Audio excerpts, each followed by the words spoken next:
Down flow surface condenser. So இதுக்கு எதனால் down flow surface condenser பேர் வந்துச்சுன்னா, நமக்கு ஸ்டீம் வந்து மேலேருந்து கீழே வந்து நம்ம வந்து ஃப்ளோ ஆகும். ஸோ அதனால் இதை டவுன் ஃப்ளோ சர்ஃபேஸ் கண்டென்சர் அப்படின்னு சொல்கிறாங்க.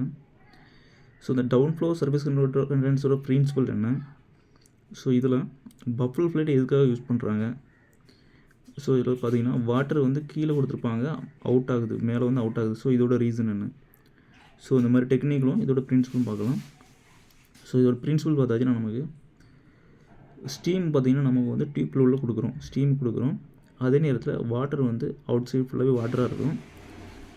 ஸோ இந்த டியூப்பில் இருக்கக்கூடிய ஸ்டீம் பார்த்திங்கன்னா வாட்டரோட வாட்டரும் ஸ்டீம் நமக்கு வந்து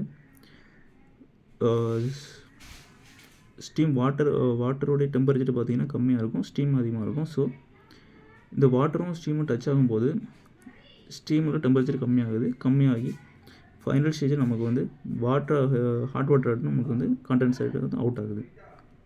ஸோ இதுதான் ப்ராசஸ் நடக்குது. ஸோ இதில் நமக்கு வாட்டர் வந்து நமக்கு கீழேருந்து தான் கொடுத்துருப்பாங்க. ஸோ வாட்டர் வந்து கீழேருந்து கொடுத்துருக்காங்க. ஸோ இடையில பார்த்திங்கன்னா நமக்கு பஃபல் பிளேட் வச்சுருக்காங்க.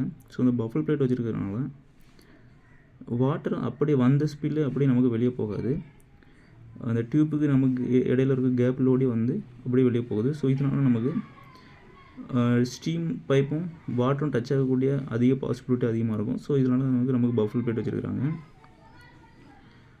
ஸோ ரெண்டாவது பார்த்திங்கன்னா நமக்கு வாட்டர் வந்து கீழேருந்து கொடுக்குறாங்க. அதாவது ஸ்டீம் வந்து கண்டென்சேட் ஆகிட்டு போகக்கூடிய ஃபைனல் டியூப்பில் தான் கொடுக்குறாங்க. ஸோ இந்த மாதிரி வாட்டர் வந்து கடைசி ஸ்டேஜில் கொடுக்கும்போது நமக்கு ஸ்டீம் வந்து இன்னுமே அதிகமாக கண்டென்சேட் ஆகிற வாய்ப்பு அதிகமாக இருக்குது. ஸோ அதனால் கீழேருந்து கொடுக்குறாங்க. ஸோ அடுத்தது பார்த்திங்கன்னா இந்த ஷெல் வந்து நமக்கு வந்து கம்ப்ளீட் ஏர் டைட்டாக இருக்கும்.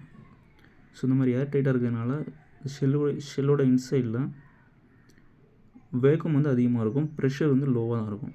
ஸோ இந்த மாதிரி வேகம் அதிகமாக வைக்கிறதுனால குறைஞ்ச டெம்பரேச்சர்லேயே வந்து நமக்கு ஈஸியாக வந்து ஸ்டீமை கண்டென்சேட் பண்ண முடியும். ஸோ அதனால் இன்சைடில் ஹை வேக்கம் வந்து நம்ம வந்து மெயின்டைன் பண்ணுறோம்.